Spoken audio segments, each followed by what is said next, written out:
ya podemos dar inicio. Mario, no sé si aquí estás entre nosotros. Sí, aquí estoy.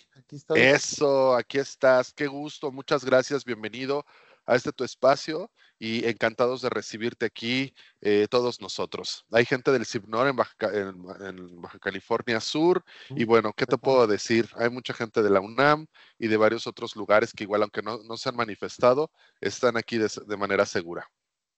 Perfecto, pues sí, pues muchas gracias. Gracias por la invitación.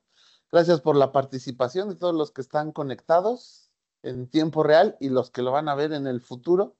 Pues muchísimas gracias por la invitación. Y pues yo creo que empezamos ya con la presentación para no tardar más con el tema, ¿no? Bueno, este es ay, perdón.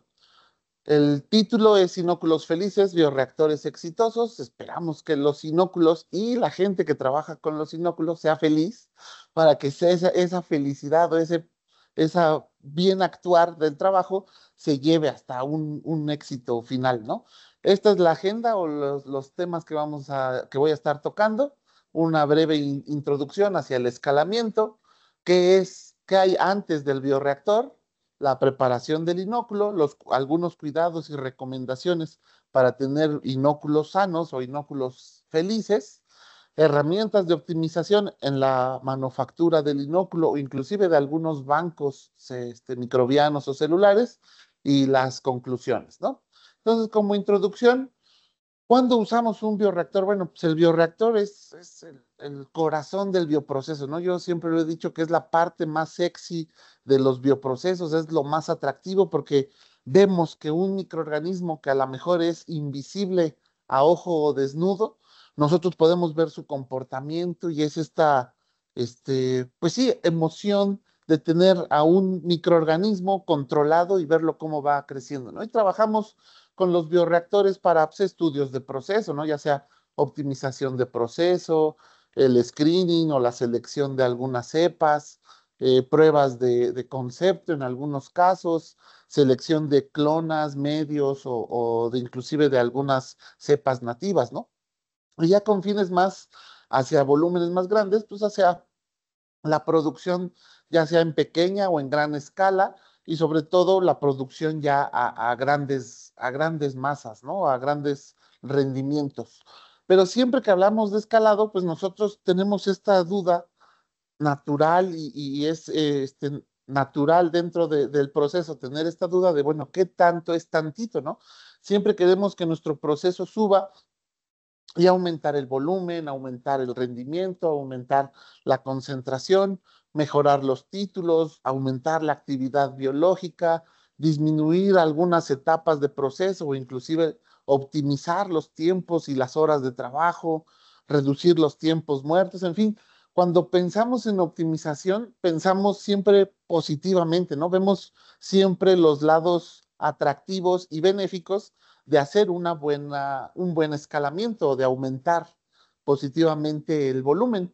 Pero en realidad, pues siempre heredamos tanto las virtudes como los defectos, ¿no? Si nosotros no tenemos un proceso muy fino de principio y lo escalamos, pues los errores se van a hacer más grandes, al igual que las virtudes se van a hacer más grandes, pero si tenemos algunos costos o esto nos puede impactar en rendimientos, en tiempos, en suministros, en fin, en muchas cosas que debemos de verlo por todos lados, ¿no? O sea, no solo es aumentar de volumen el bioreactor, sino también hay que aumentar de volumen los suministros, dónde vamos a preparar el medio de cultivo, cómo vamos a manejar ese resultado o ese producto después del bioreactor, cómo lo vamos a manejar y sobre todo viajando hacia el pasado del proceso, cómo es que llegamos a tener un buen bioreactor, ¿no? O sea, de dónde venimos para que las virtudes que heredamos sean mayores que los defectos o las deficiencias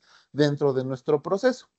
Y obvio, dentro del contexto del cultivo, pues como les digo, el bioreactor se vuelve el corazón del bioproceso, pero antes de alimentar este corazón o esta fábrica de producto o esta fábrica de microorganismos, pues debemos de afinar varios detalles, ¿no? Tener sobre todo estos datos o esta información de la bioconversión hacia la cinética de crecimiento, si es posible tener algunos modelos matemáticos que nos puedan ayudar a predecir o a controlar el comportamiento del bioreactor, tener ciertos análisis estadísticos, controles mecánicos o fisicoquímicos, o en fin, poder definir bien los procesos que ocurren dentro del bioreactor, pero muchas veces los podemos conocer o podemos remediar o mejorar el proceso desde antes de inocular el bioreactor. Entonces, ¿hacia dónde va o dónde inicia el proceso? En realidad inicia desde la selección de la cepa, ¿no? Cuando yo tengo un microorganismo y este microorganismo, pues, pues ya sea nativo o natural, sin alguna modificación genética, o algún microorganismo genéticamente modificado, pues yo tengo que hacer esta selección, ¿no? ¿Cuál es el mejor de estos microorganismos, el que satisface y cumple con las características que yo estoy necesitando? Muchas veces seleccionar un microorganismo en un bioreactor pues llega a ser costoso por toda la materia prima que necesitamos para operar un bioreactor, ¿no? Por mucho que sea de 1 litro o de 5 litros o 10 litros, hablando de bioreactores de mesa, el impacto que tenemos en la materia prima, llamemos medio de cultivo, gases de proceso, ¿no? Aire, oxígeno en el mejor de los casos, o en el más barato solo aire, pero a veces necesitamos oxígeno, en algunos otros casos nitrógeno y CO2. Entonces, todos estos suministros, si nosotros los trabajamos a mediana escala o a nivel de mesa o de laboratorio a partir de 1 litro y vamos a ir a prueba y error para hacer una selección, pudiera ser un proceso muy tardado y muy costoso. También necesitamos, una vez que ya seleccionamos al microorganismo y que lo tenemos, por así llamarlo, optimizado en cuanto al volumen de proceso, que sean volúmenes pequeños, costeables, y que pueda ser una batería o un nivel de trabajo extensivo, o sea, que yo pueda trabajar a lo mejor no solo un bioreactor cada tercer día o un bioreactor diario, que sería mucho trabajo, sino a lo mejor en un día trabajar 50, 60 muestras o matraces, ¿no? Como le hacemos diariamente.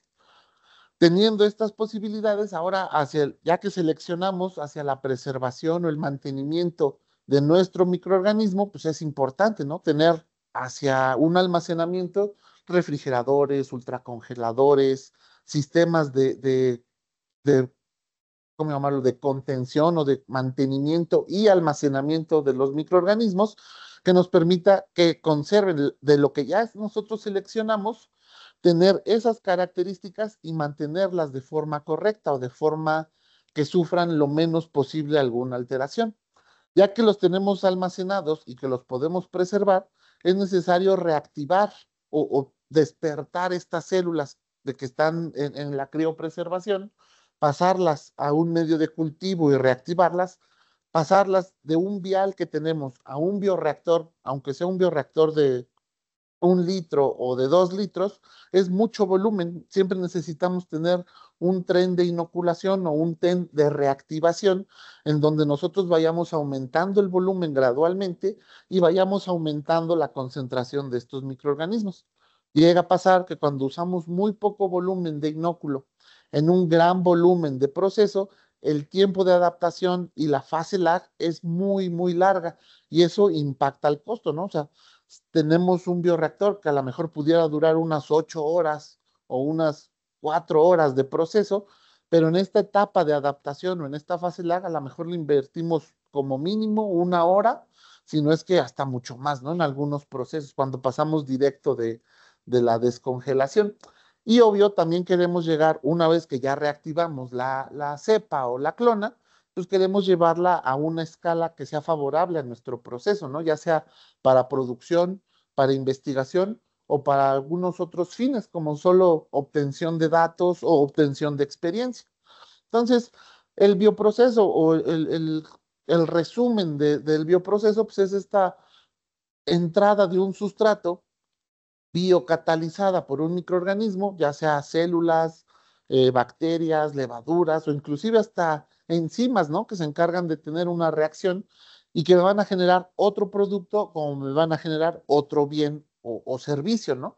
Muchas veces dentro de ese proceso de obtener algún producto o algún bioactivo o algún biológico, pues también voy a estar obteniendo información y datos relevantes que me pudieran facilitar la vida en el futuro, ¿no? Que me pudieran ayudar a tener o conocer los fenómenos involucrados para después hacer reproducible mi proceso y no tener tanto problema, ¿no?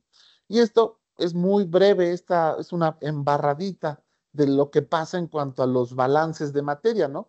Nosotros tenemos a los microorganismos felices viviendo en el bioreactor o en nuestro matraz, en el cual tenemos medio de cultivo, fuente de carbono, de nitrógeno, alimentos, sales, oxígeno, un poco de ambiente controlado, de temperatura y pH controlado, y por la naturaleza del microorganismo, él va a empezar a generar desechos, productos, algunos gases de reacción o de fermentación, y este balance o esta interacción entre la oferta y la demanda, qué es lo que yo le estoy poniendo al microorganismo, qué es de lo que el microorganismo me está pidiendo, y debe de existir esta comunicación.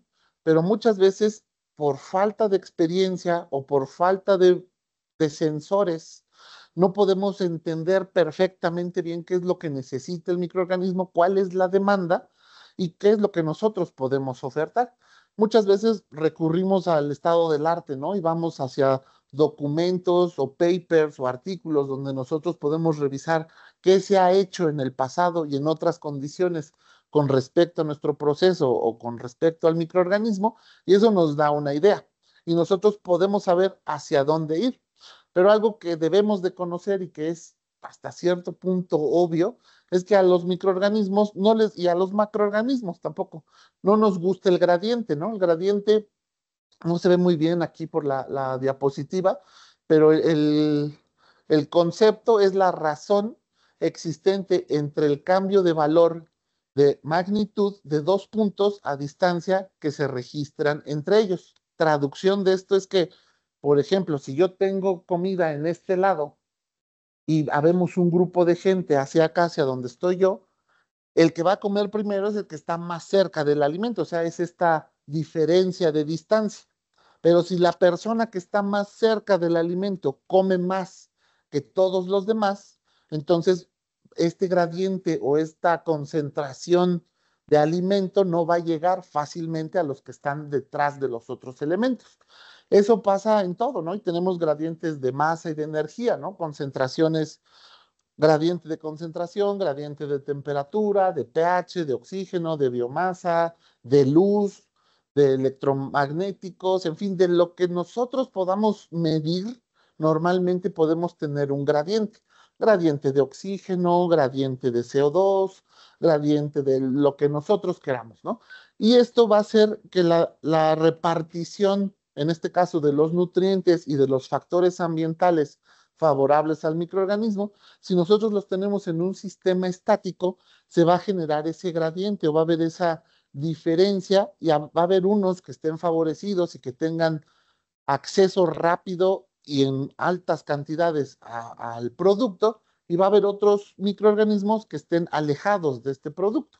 Un ejemplo en esta foto del metro, que yo la utilizo mucho, si nosotros nos fijamos acá a la, ¿qué sería? Por donde está la puerta del vagón del metro, ahí hay una alta concentración de macroorganismos. No se ven contentos, se ven estresados, ¿no? Se ve que el espacio entre individuo e individuo es muy poco, a lo mejor la cantidad de oxígeno no es tan abundante, algunos otros gases de fermentación o de hibernación se deben de estar soltando por ahí.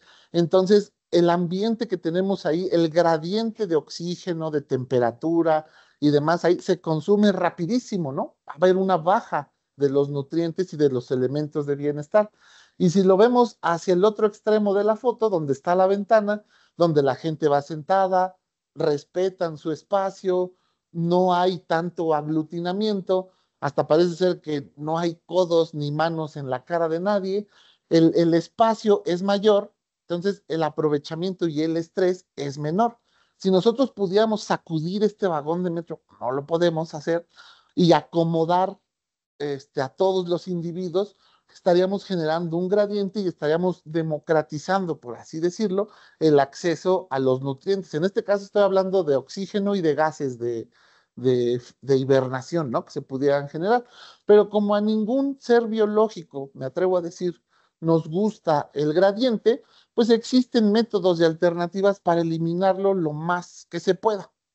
Hoy en día la agitación es uno de los mejores herramientas para evitar el gradiente, y eso porque tan solo al mantener homogéneo un sistema de cultivo, evitamos la floculación o evitamos la sedimentación, y esta misma agitación ayuda a tener un intercambio natural tanto de materia como de materia líquida, como de materia gaseosa y de materia sólida, ¿no? Entonces, dejamos en suspensión todos los microorganismos y a todos les corresponde o todos tienen la misma posibilidad de tener los nutrientes y los elementos que favorecen su crecimiento.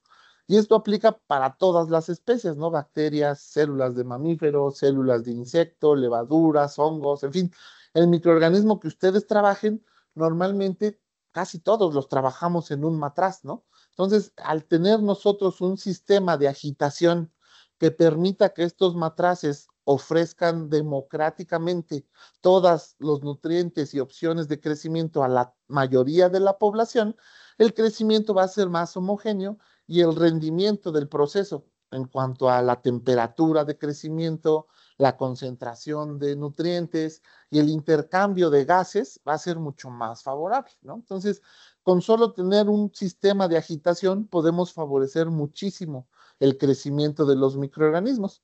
Pero ahora, ¿hacia dónde va el inóculo, no? Si nosotros empezamos en un shaker o en un sistema de incubación con agitación, pues tenemos dos caminos, ¿no? Ya sea reactivar el inóculo y seguirnos, llamémosle río arriba o upstream, hacia en el proceso, en donde vamos aumentando el volumen de trabajo, vamos aumentando la concentración de biomasa hasta llegar a un bioreactor, ya sea para investigación, optimización o producción, o podemos irnos hacia otra vez el sentido contrario y generar suficientes microorganismos o suficiente biomasa para almacenarla y criopreservarla y mantener esas condiciones que nos están dando buenos resultados y que son favorables para nuestro proceso, almacenarlas en un tanque de nitrógeno, en un ultracongelador, para posteriormente ya tener suficiente material de trabajo y poder seguir adelante hacia el proceso, ¿no?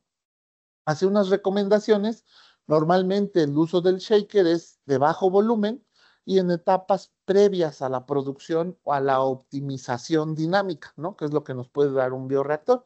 Entonces, hacia un shaker, pues estamos hablando de la manufactura de bancos, tanto banco de trabajo como banco maestro, la fabricación de inóculos, la selección y clasificación de algunas especies o de cepas, pruebas de concepto, si el medio de cultivo es favorable hacia mi microorganismo, si estas condiciones ayudan al crecimiento, la reactivación de las cepas y en algunos casos producción a baja escala o investigación y screening de laboratorio.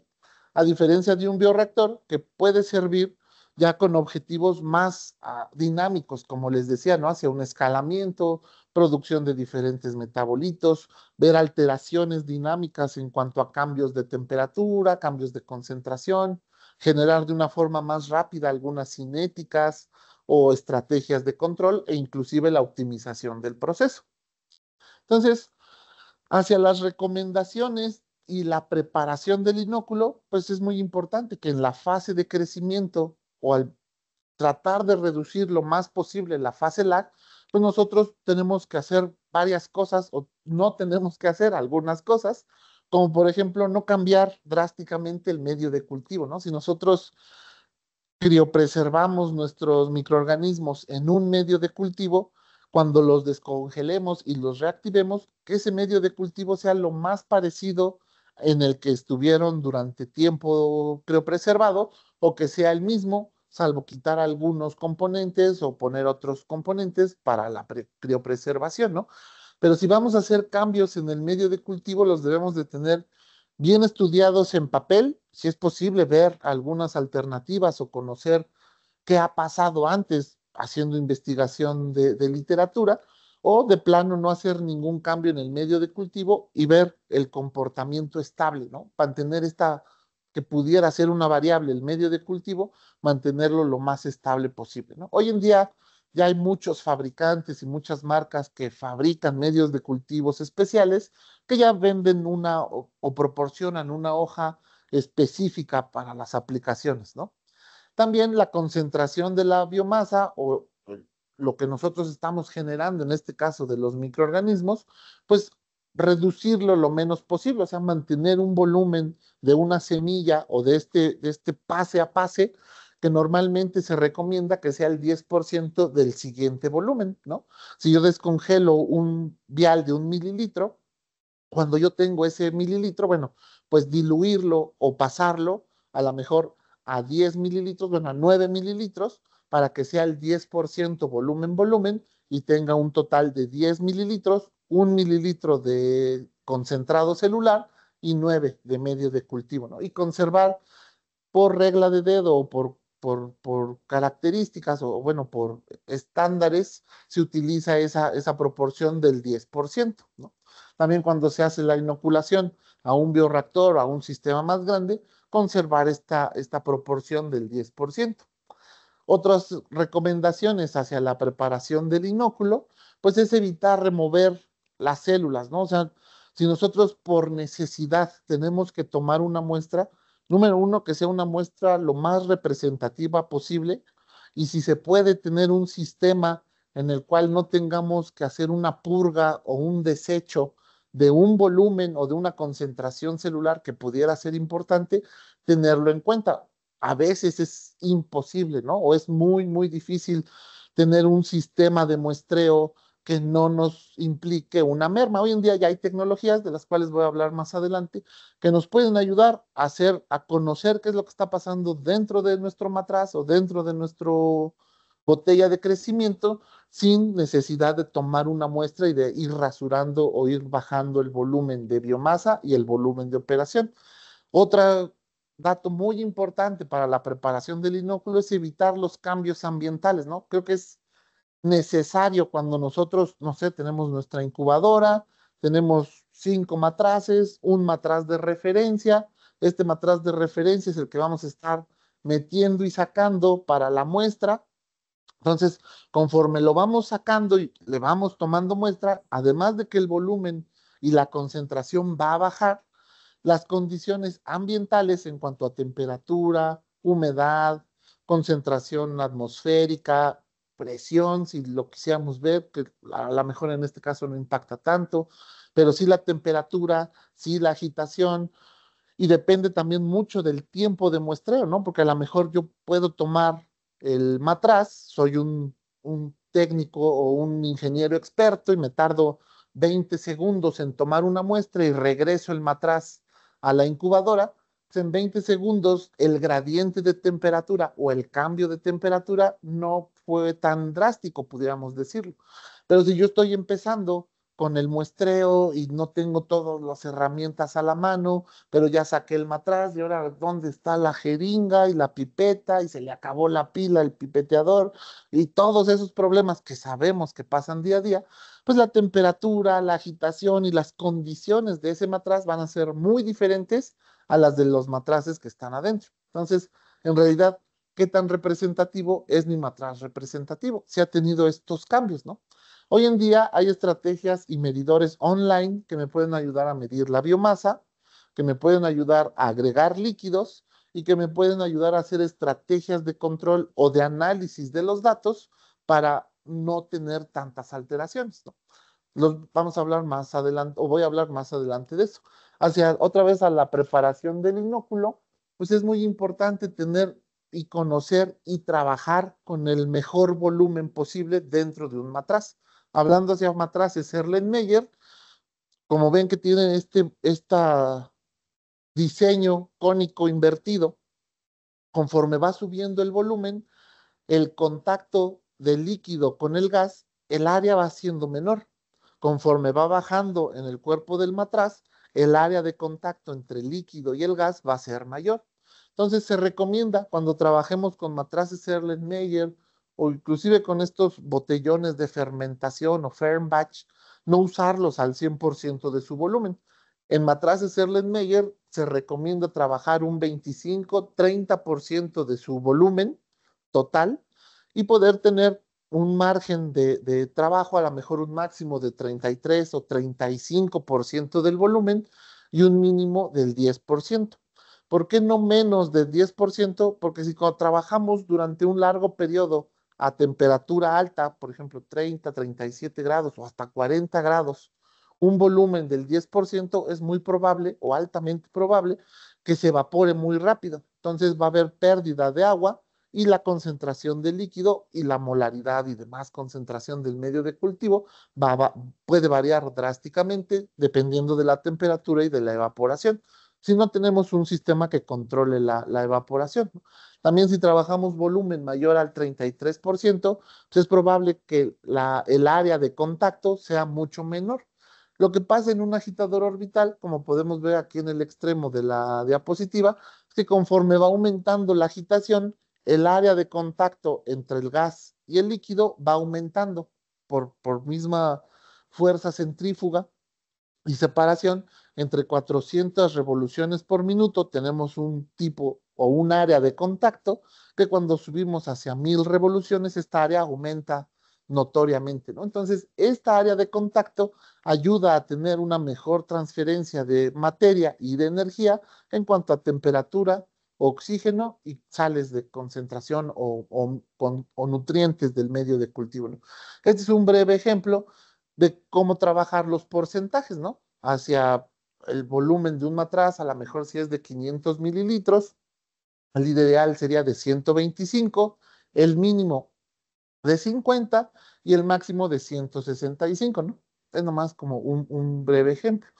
Y hacia los cuidados especiales dentro de la incubadora para que el cultivo no se vea afectado, bueno, como les comentaba hace rato, si trabajamos volúmenes muy pequeños y temperaturas por arriba de la temperatura ambiente, o inclusive hasta puede ser, si estamos en lugares muy calurosos a temperatura ambiente, no sé, 28, 30 grados, pues debemos de evitar la evaporación.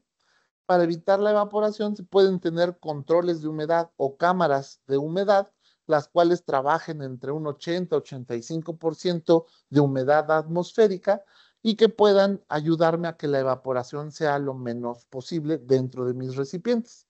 Obvio, podemos tener atmósferas controladas con concentraciones altas de oxígeno o de CO2 para controlar los intercambios, sobre todo el CO2 hacia el control de pH, que hoy en día ya muchos medios de cultivo tienen buffers o tienen tampones que ayudan mediante la interacción del CO2 en gas a mantener, mantener el pH estable, ¿no?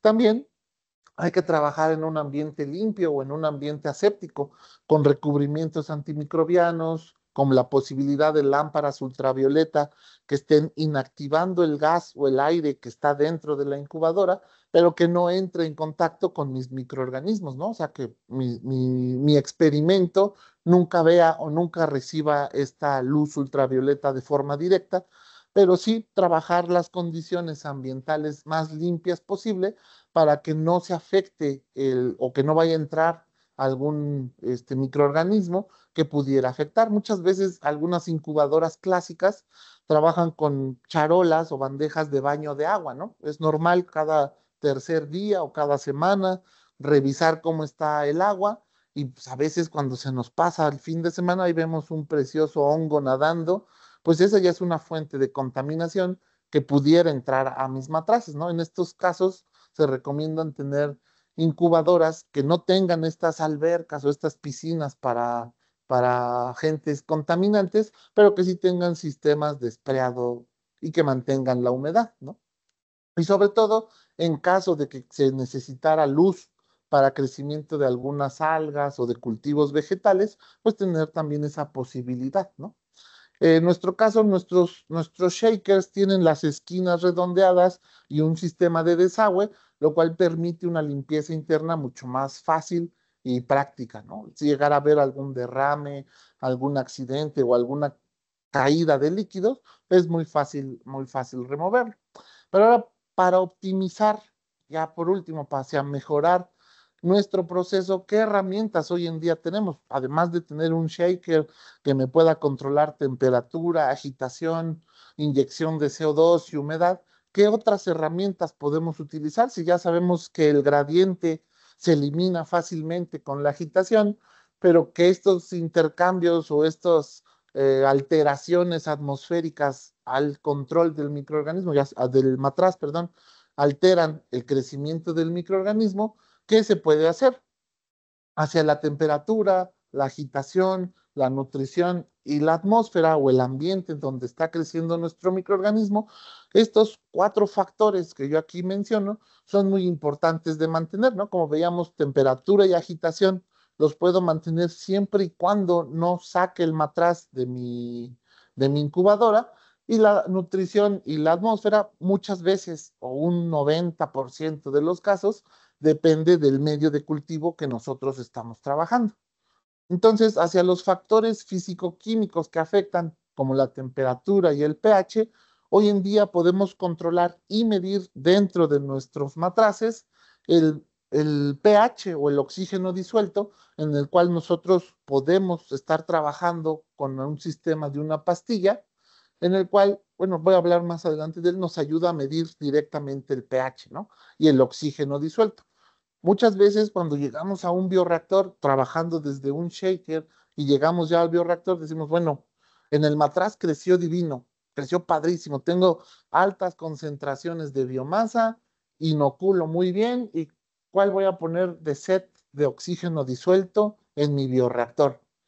Pues vamos a vernos muy optimistas y 50, 80% de oxígeno disuelto. Y vemos que el microorganismo tarda mucho en crecer, no se adapta. ¿Qué le está pasando? Ese tanto, tantito, o ese gap, ese hueco de duda, a lo mejor trabajar con altas concentraciones de oxígeno no afecta al microorganismo directamente, pero puede haber interacciones con el medio de cultivo. El oxígeno puede generar radicales libres en el medio de cultivo en alta temperatura, con agitación, con altas concentraciones de vitaminas, nutrientes y minerales, pudiera estar generando algo que inhibe el crecimiento del microorganismo por tener altas concentraciones de oxígeno. Entonces, cuando pasamos al reactor, decimos, ¿qué está pasando? O sea, no se está adaptando o no está creciendo en tiempo y forma como a mí me gustaría, ¿no? Entonces, hacia cerrar esta brecha o poder conocer qué es lo que está pasando entre el matraz antes de llegar al bioreactor, hoy en día tenemos tecnología que va dentro del matraz, que no necesitamos tener otro shaker o comprar otro matraz, sino tan solo tener y comprar los sensores que me ayuden a decir qué es lo que está pasando dentro del matraz. En este caso tenemos 2 opciones, que es el sensor de multiparámetros, que me ayuda a medir muchas cosas como biomasa, fluorescencia, revoluciones por minuto, temperatura, y con la adición de una pastilla o un sensor invasivo que está dentro del medio de cultivo. Obvio, este sensor es estéril o se esteriliza. Al estar dentro del medio de cultivo, en el mismo ambiente que el microorganismo, puede medir, perdón, oxígeno disuelto y pH. Y esta información se puede vincular mediante un software con un sistema de inyección de líquidos, y hacia el control de pH con solo una variable o con solo un buffer de control, poder hacer una adición alcalina o ácida para normalizar el pH, o en cuanto a la formación de biomasa, en lugar de tener un buffer, tener medio de cultivo y hacer alimentación de medio de cultivo, ¿no? Entonces, en cuanto al sistema, puede medir, les decía, temperatura, velocidad de agitación, humedad y presión. Tiene un sensor óptico que genera o que emite un haz de luz, el cual me puede ayudar a medir fluorescencia, biomasa y retrodispersión. Y con la adición de esta pastillita o de este sensor inmerso dentro del medio de cultivo, me ayuda a medir pH y oxígeno disuelto. Y es un esquema como Lego, ¿no? Como esta visión europea de ir armando los componentes. Podemos armar los sensores a diferentes tamaños o diferentes volúmenes de matraz, tener un transductor, que es esta estación que recibe la información y que después por cable lo manda a través de una computadora o un software que nos ayuda a hacer el análisis y a ver en tiempo real qué qué es lo que está pasando dentro del matraz. Lo que les comentaba, ¿no? Estas alteraciones atmosféricas o mecánicas, ¿no? De agitación y de temperatura, al estar sacando mi matraz de referencia, pues al tener ya un sensor online que esté todo el tiempo midiendo midiendo lo que pasa dentro del matraz, pues es muy, muy favorable, ¿no?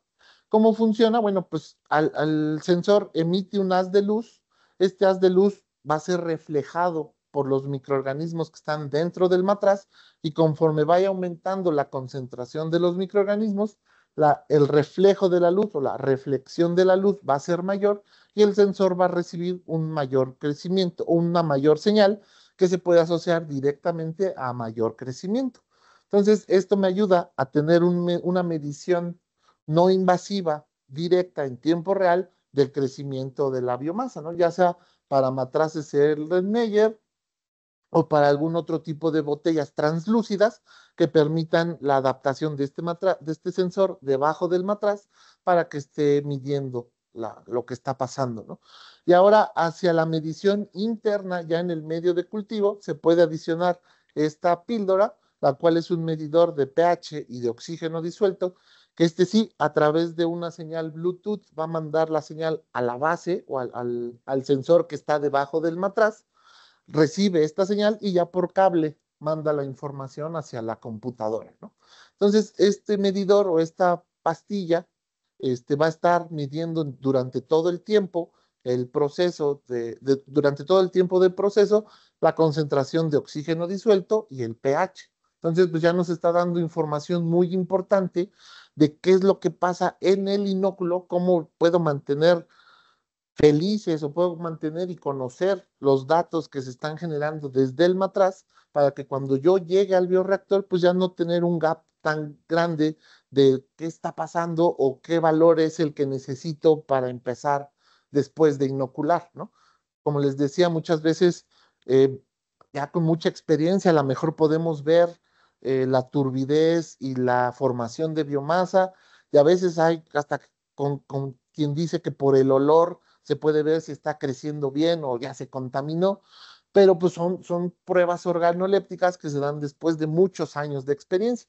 Hoy en día los sensores nos ayudan a conocer exactamente qué es lo que está pasando dentro y poder tener esta información y poderla compartir con otros sensores como el dispensador de líquidos o el inyector de líquidos que me puede ayudar a normalizar el pH o que puede ayudar a agregar medio de cultivo y tener ya lotes alimentados simulados desde un matraz, ¿no? Porque puedo medir el flujo o puedo programar el flujo con el que va a estar alimentando este dispensador de líquidos. Entonces, es compatible con muchos modelos de frascos, no importa que sean matraces de 100 hasta 5 litros, que sean bafleados o que sean lisos, que sean para clamps o para sticky stuff, que es nuestra herramienta exclusiva de Inforce, este tapete adhesivo que no necesita clamps, o que ya sean matraces de vidrio o matraces de plástico transparentes, ¿no? O translúcidos. Estas son algunas de las especies y algunos de los microorganismos que hemos utilizado con estos sensores, tanto bacterias, levaduras, hongos, por ejemplo, hongos filamentosos conservan el mismo concepto, ¿no? Va creciendo la biomasa, el pellet se va haciendo más grande y la reflexión de la luz también va aumentando. No me va a decir el tamaño del pellet, pero sí yo puedo ver en la gráfica el aumento del reflejo de la luz, lo cual sería una correlación con el aumento del número de pellets o del tamaño del pellet, ¿no? Entonces también puede servir para ese tipo de procesos y ya dentro de poco se va a sacar también este mismo medidor para células de mamífero, al menos se ha probado con células HEC y con células CHO, que son como las más comunes dentro del proceso. Normalmente una célula, si las hemos visto al microscopio comparado con una bacteria, pues la célula es hasta cierto punto translúcida o es muy brillante, ¿no? Entonces, eso causaba algún problema, pero ya se hicieron algunos ajustes en el sensor para poder tener medición de crecimiento de biomasa de células de mamífero, como les digo, principalmente CHO, ¿no? Y estos son algunos ejemplos de cómo se obtienen gráficas. A lo mejor a la medición de oxígeno disuelto con respecto del tiempo.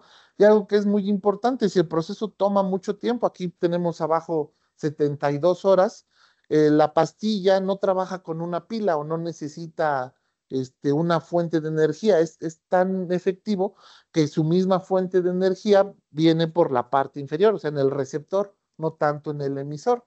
Entonces podemos trabajar entre 78, 80, inclusive tienen pruebas hasta de más de 100 horas de trabajo en donde ha sido bastante eficiente, ¿no? Ya sea la medición de fluorescencia, ya sea rojo fluorescente o verde fluorescente, la correlación en la biomasa, que no se ve muy claro, pero es la línea naranja que va hasta arriba, la biomasa, y las otras dos fluorescencias son las que están por debajo, ¿no? Entonces, si nosotros hacemos medición de oxígeno disuelto y lo conectamos y lo monitoreamos y controlamos a través del sistema de inyección de líquido, podemos tener un comportamiento como este, ¿no? De un lote alimentado, tal cual, con una alimentación escalonada, donde vemos que la disminución de oxígeno disuelto, una vez que llega a un valor definido por nosotros de mínimo de oxígeno disuelto, volvemos a adicionar medio de cultivo, la concentración de oxígeno aumenta, pero la biomasa, aunque esté oscilando, se mantiene en un crecimiento y en un comportamiento estable hacia obtener altas concentraciones de biomasa. Esta información es súper valiosa para llevarla a un bioreactor y si nosotros queremos producir biomasa o algún metabolito primario o inclusive metabolitos secundarios, pues ya tenemos la estrategia prehecha, la cual se puede pasar a un software y programar y automatizar ya el bioreactor con este esquema que se obtiene desde el matraz, ¿no? Y otra de las recomendaciones, ya por último, para la mejora hacia el crecimiento y evitar el gradiente, pues es la agitación orbital. La agitación orbital genera estas fuerzas centrífugas y esta agitación y esta fuerza de mezclado, la cual puede ser o no turbulento, depende del tipo de orbital y de la gravedad que nosotros estemos generando.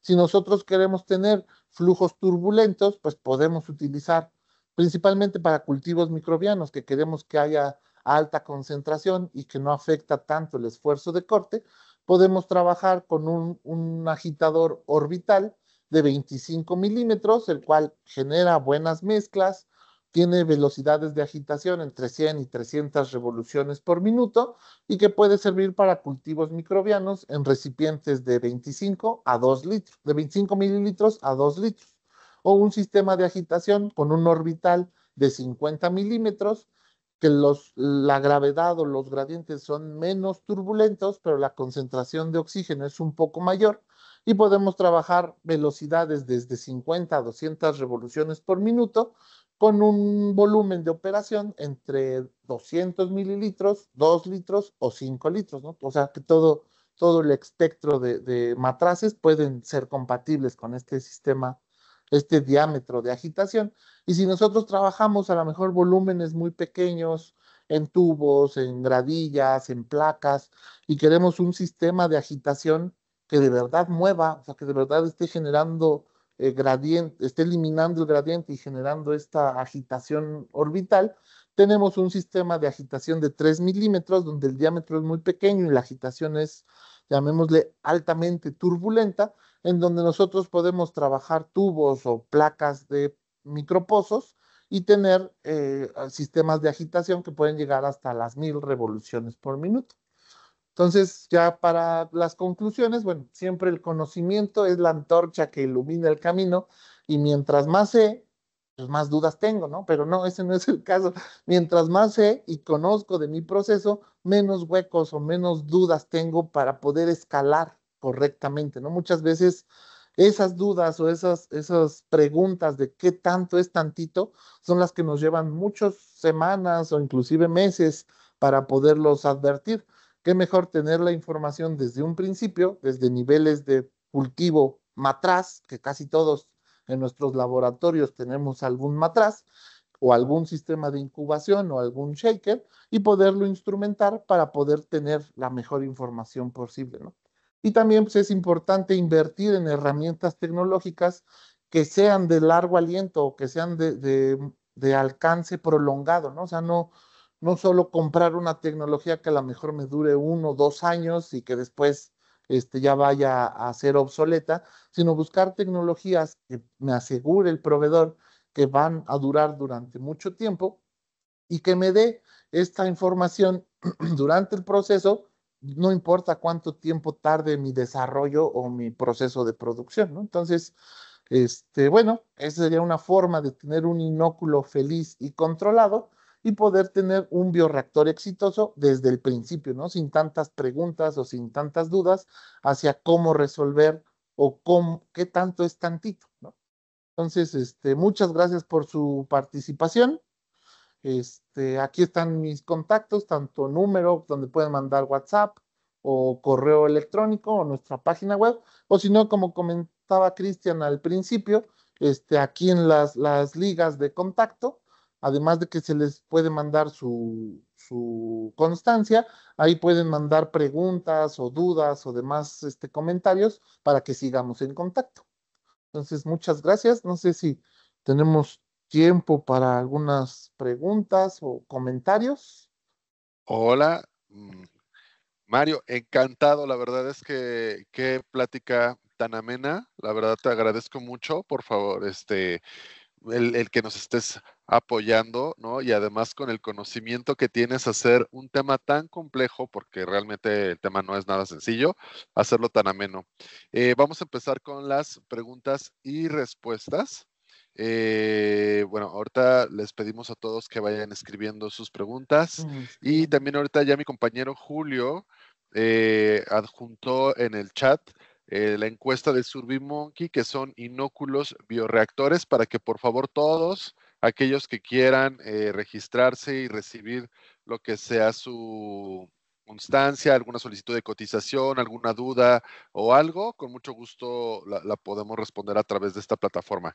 Y bueno, nos preguntan, ¿hay alguna fórmula o cálculo que se pueda utilizar para saber de qué volumen de inóculo partir para comenzar un cultivo de gran escala? Sí, hay dos. La empírica, que es así, sin dudar más, el 10%, y hay otra, la científica, en donde depende de la concentración de inóculo que tú tienes y tu volumen máximo de operación. Ahí haces un cálculo de dilución que no recuerdo bien la ecuación, pero sí recuerdo que existe la ecuación en cuanto a la correlación en concentración de biomasa con respecto al volumen a inocular. Pero siempre lo más sencillo es irnos por la regla del 10%. Si tú, no importa que sea un reactor de 1000 litros, lo más seguro es que a lo mejor los 100 litros de inóculo de alta concentración le lleguen a funcionar, ¿no? Que sí, hoy en día hay estrategias de inóculos de bajo volumen y de alta concentración, siempre y cuando el microorganismo lo permita.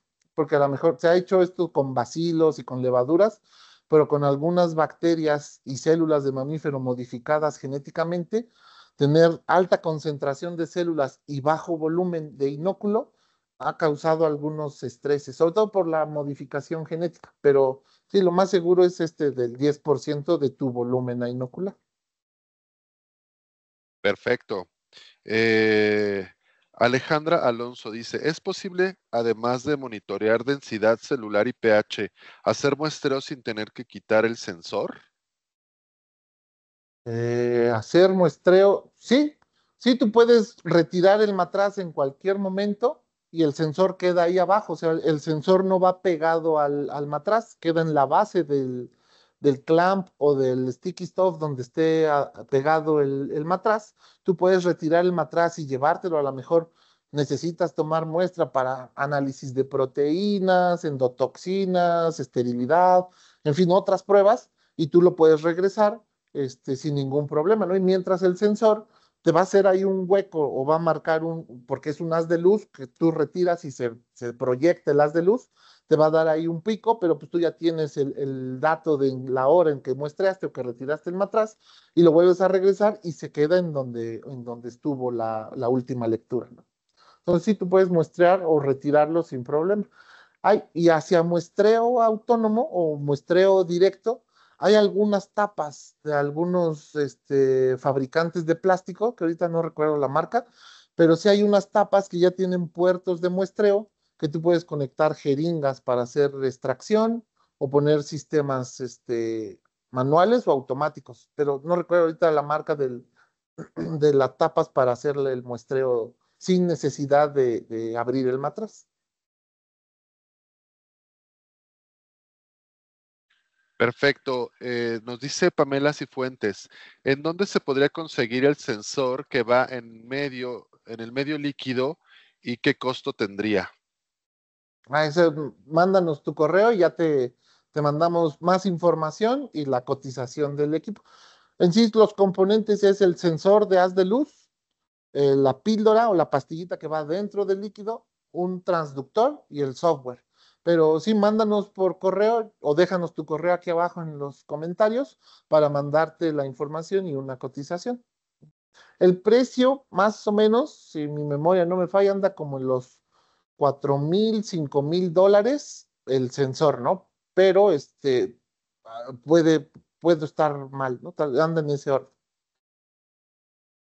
Excelente. También bueno, nos pregunta Alejandra Alonso, dice, ¿hay incubadoras disponibles que permitan trabajar con matraces y regulen humedad y agitación? Sí, sí hay incubadoras que regulan humedad y agitación, al menos nosotros en Inforce, ese es nuestro fuerte, las incubadoras con control de agitación, que puede ir desde 20 hasta 400 revoluciones por minuto, controles atmosféricos desde el 5% hasta el 85% de humedad, y de inyección de CO2 también a diferentes porcentajes, ¿no? Entonces, sí, y lo hacen totalmente automático. Tú pones un set point de cuánto quieres de humedad, cuánto quieres de CO2, agitación y temperatura, y listo, ¿no? Y no solo temperatura hacia temperatura arriba de la temperatura ambiente, también pueden venir con un sistema de refrigeración que te ayuda a trabajar por temperaturas por debajo de la temperatura ambiente, más o menos entre 15 o 16 grados por debajo de la temperatura ambiente. Entonces, sí, también si quieres, mándanos o ponnos ahí tu correo para mandarte información de estas incubadoras. Excelente, sí, de hecho la liga ya la tenemos compartida, entonces, por favor, para que no haya algún inconveniente, les pedimos a todos que tengan la liga a la mano y por favor ingresen y nos apoyen con su información. Nos preguntan también, dice, para los sensores de biomasa, ¿hasta cuántos matraces se pueden monitorear y con qué volumen son compatibles? Ujú. Son volúmenes compatibles desde 125 mililitros hasta 2 litros o 5 litros, depende el sensor que quieras poner. Por ejemplo, si solo es para medir biomasa, es hasta 5 litros. Si es biomasa y oxígeno disuelto, es hasta 2 litros, el volumen máximo de matraz. Y ¿cuál era la otra? Al número máximo de matraces. Nosotros hemos colocado dentro de una incubadora hasta 32 matraces con sensores. Entonces, ese es hasta ahorita nuestro límite, pero si tu incubadora le caben más, se pueden poner, son puertos sí, son puertos donde se conectan estos cables y el puerto te puede aceptar entre 7 sensores o 16 sensores. Tú puedes poner 2 o 3 de estos puertos y ponerlos por cable. Y te digo que hasta máximo ahorita hemos instalado 32, pero porque era lo que cabía en la incubadora. Si fuera una incubadora más grande, seguro sí podemos poner pues van en múltiplos de 8, entonces pudiéramos poner más matraces, ¿no? Excelente. Eso habla, chicos, de la versatilidad de Inforce, ¿vale? ¿Mm? Eh, también otra pregunta dice, ¿necesitamos incubadoras con puerto externo para sensores, ya que requerimos se califiquen? ¿Inforce maneja este tipo de documentos? Sí, nosotros, bueno, no calificamos shakers de otra marca, pero los de nuestra marca sí los calificamos, tanto de operación, instalación y desempeño. Y ya sea que quieras que venga con un comprobante de acuerdo de fábrica, de operación, el FAT conocido, que nosotros hacemos la calificación una vez que sale fresquecito de la fábrica. Y si quieres hacer el SAT, una vez que llega el equipo y lo instalamos, podemos hacer otra calificación de cómo se está comportando, Si hace lo que decimos que hace, si no lo hace, lo ajustamos y entregamos documento ya sea en electrónico o impreso para cumplir con COFEPRIS o FDA o cualquier otro sistema de gestión y de documentación. Podemos hacer calificaciones y validaciones de operación. Solo para nuestros equipos, ¿no? De otras marcas, lamentablemente, ¿no? Claro, claro, lo comprendemos. Y para el tema de mantenimientos, ¿cada cuánto es recomendable poder hacer un mantenimiento de estos equipos, Mario? Depende, o sea, si estos equipos, por ejemplo, están diseñados para trabajar 24/7, ¿no? Si ustedes le dan un trabajo rudo durante todos los días de la semana, nosotros recomendamos hacer una inspección y un mantenimiento preventivo a los 8 meses, para sobre todo revisar que no vaya a haber algún desgaste mayor. Si el equipo trabaja intermitentemente, a lo mejor una semana sí, 3 días no, otro mes se la avienta sin trabajar, después nos vamos de vacaciones y regresamos en diciembre y vuelve a trabajar. Normalmente recomendamos entre 10, 12 y 14 meses hacer una revisión, ver cuáles son los puntos de desgaste. Si existiera alguna necesidad de hacer un cambio, se le realizaría y si no, nada más se limpia, se prepara y listo, ¿no? Entonces, si es un trabajo muy desgastante, 6 meses. Si es un trabajo no tan desgastante, un año.